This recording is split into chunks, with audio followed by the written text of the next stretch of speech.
Hello friends, welcome to Kaimanam by Kani. இன்றைக்கி நம்ம ரொம்பவே சூப்பரான அண்ட் சாஃப்டான அரிசி புட்டு எப்படி பண்ணுறதுன்னு பார்க்க போகிறோம். இது ரொம்பவே சிம்பிளான ரெசிபி, கம்மி இன்க்ரீடியன்ட்ஸ் வச்சு பண்ணுறது தான்.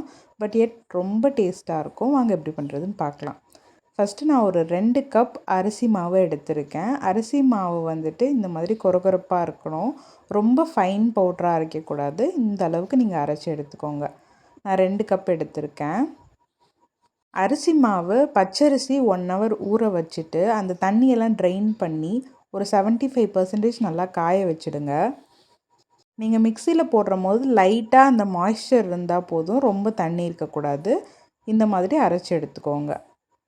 இப்போது கொஞ்சமாக நான் உப்பு சேர்த்திக்கிறேன். ஸ்வீட் ஐட்டம்ஸ் நீங்கள் எது பண்ணும் போதுமே கொஞ்சமாக உப்பு சேர்த்திக்கிட்டிங்கன்னா அந்த ஸ்வீட்டோட டேஸ்ட்டை என்ஹான்ஸ் பண்ணி கொடுக்கும்.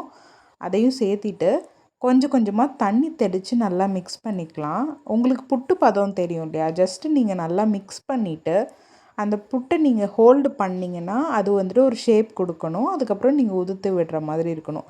அதுதான் புட்டு பதம். இது வந்துட்டு நீங்கள் கொலா புட்டாகவும் பண்ணலாம். நீங்கள் டேரெக்டாக போட்டு வேக வச்சும் எடுத்துக்கலாம். நாங்கள் இன்றைக்கி வேக வச்சு எடுக்க போகிறோம்.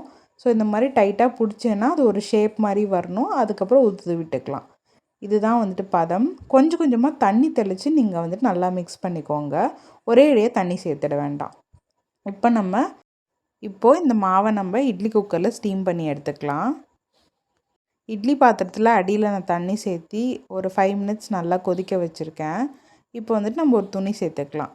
கொஞ்சம் பெரிய கிளாத்தாக எடுத்துக்கோங்க, ஒரு காட்டன் கிளாத்து.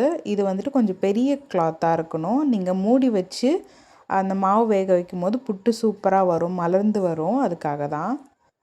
இப்போ வந்துட்டு நம்ம மிக்ஸ் பண்ணி வச்சுருக்க புட்டு மாவை இதில் ஃபுல்லாக சேர்த்திக்கலாம். இந்த அரிசி புட்டு வந்துட்டு நீங்கள் வெல்லம்லேயும் பண்ணலாம், சர்க்கரையிலையும் பண்ணலாம். இன்றைக்கி நான் சர்க்கரையில் பண்ணியிருக்கேன். நீங்கள் நாட்டு சர்க்கரை சேர்த்தும் சாப்பிடலாம். அதுவும் டேஸ்ட் ரொம்ப சூப்பராக இருக்கும், ஹெல்த்தியும் கூட. இப்போது நம்ம ரெடி பண்ணி வச்சுருந்த மாவு எல்லாத்தையுமே இந்த இட்லி குக்கரில் சேர்த்திட்டு 12 நிமிஷம் 10 டு 12 நிமிஷம் நல்லா வந்துட்டு ஸ்டீம் ஆக விட்டுருங்க. ஜஸ்ட் இந்த கிளாத் இருக்குது இல்லையா, அதை வந்துட்டு க்ளோஸ் பண்ணி விட்டுக்கிறேன். க்ளோஸ் பண்ணி அப்படியே நீங்கள் மூடி போட்டு மூடி வச்சிடலாம். ஒரு 12 மினிட்ஸ் நல்லா வேகட்டும். இப்போ நம்ம ஓப்பன் பண்ணி பார்க்கலாம் எந்த அளவுக்கு நம்ம புட்டு மாவு வெந்திருக்குன்னு சொல்லிட்டு. அவ்வளோதாங்க, நல்லா சாஃப்டாக வெந்துருச்சு. இப்போது ஒரு பாத்திரத்தில் இதை சேர்த்திக்கலாம். இந்த மாவு ஃபுல்லாத்தையும் நான் ஒரு பாத்திரத்தில் சேர்த்திட்டு கொஞ்சம் கொஞ்சமாக அந்த வேக வச்சுருந்தோம் இல்லையா சேர்த்தி, அதனால் கொஞ்சம் கட்டியான மாதிரி இருக்கும். பட் நீங்கள் வந்துட்டு ஜஸ்ட்டு ஸ்பூன் வச்சு இல்லை ஒரு கரண்டி வச்சு மிக்ஸ் பண்ணிங்கன்னா அது நல்லா உதிரி உதிரியாக உங்களுக்கு புட்டு வந்துடும். ஜஸ்ட் நீங்கள் மிக்ஸ் பண்ணால் போதும். இந்த மாதிரி நல்லா மிக்ஸ் பண்ணிக்கோங்க. இதுக்கப்புறம் நம்ம தேவையான இன்க்ரீடியன்ஸ்லாம் சேர்த்துக்கலாம். நான் இன்றைக்கி வந்துட்டு ஒரு 1/4 கப் சர்க்கரை சேர்த்திக்கிறேன். நம்ம எந்த கப்பில் அரிசி மாவு எடுத்திருந்தோமோ அதே கப்லேயே சர்க்கரை சேர்த்திக்கிறேன். இந்த அளவுக்கு உங்களுக்கு கரெக்டாக இருக்கும். உங்களுக்கு ஸ்வீட் கொஞ்சம் அதிகமாகவோ கம்மியாக வேணுமோ நீங்கள் அட்ஜஸ்ட் பண்ணிக்கலாம். சர்க்கரை சேர்த்திட்டதுக்கப்புறம் ஒரு 1/4 கப் தேங்காய், துருவின தேங்காய் நான் சேர்த்திக்கிறேன். இதையும் சேர்த்திட்டு நல்லா மிக்ஸ் பண்ணிவிடுங்க. இதில் வந்துட்டு லைட்டாக நீங்கள் நெய் சேர்த்தி மிக்ஸ் பண்ணிக்கலாம். அது வந்துட்டு டேஸ்ட் நல்லாயிருக்கும். அவ்வளோதாங்க, நம்ம சூப்பரான அரிசி புட்டு ரெடி ஆகிடுச்சு.